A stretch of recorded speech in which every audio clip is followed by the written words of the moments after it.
Hello guys, welcome back to my channel. তো আমার Z 900টাকে নতুনভাবে একটু সাজাতে চলেছি। তো গাইস, গাড়িতে প্রচণ্ড নোংরা ছিল, ওই জন্য একটু ওয়াশ করে নিলাম। তো আমরা আজকে এই টায়ারটাকে সাজাতে চলেছি। তো তোমরা হয়তো ভাবছো টায়ার কী করে সাজাবে।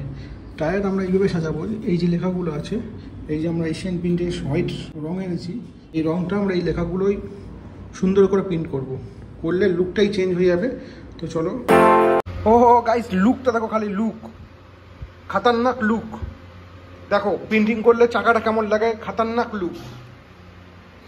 প্রিন্টিং করলাম, এক সাইড প্রিন্টিং করতে গেলে 1.5 ঘন্টা টাইম লাগলো, এখন ওই সাইড বাকি, সামনের চাকাটা পুরো বাকি। তো 6 ঘন্টা কেন, 10 ঘন্টা দিতেও টাইম আছে বাইকের জন্য। তো যারা যারা বাইক প্রেমিক আছে তাদের কাছ থেকে অবশ্যই একটা লাইক আশা করি। তো গাইস, লেখা প্রিন্ট করার পর ঠিক লুকটা এমনই আসছে। তো কেমন লাগছে কমেন্ট করে অবশ্যই জানাবে।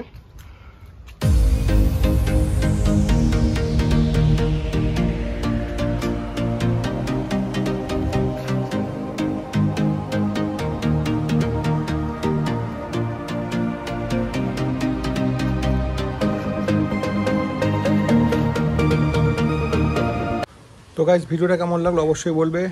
আর আমার ইনস্টাগ্রাম আইডি আছে SKHannan786, একটা ফলো করে দেবে। আর আমার ইউটিউব চ্যানেলটাকে সাবস্ক্রাইব করে দেবে। ভালো লাগলে অবশ্যই লাইক, কমেন্ট, শেয়ার। তো ভিডিওটা এই পর্যন্ত শেষ করে দিলাম, দেখা হচ্ছে আবার একটা নতুন ভিডিও নিয়ে। তো বাই।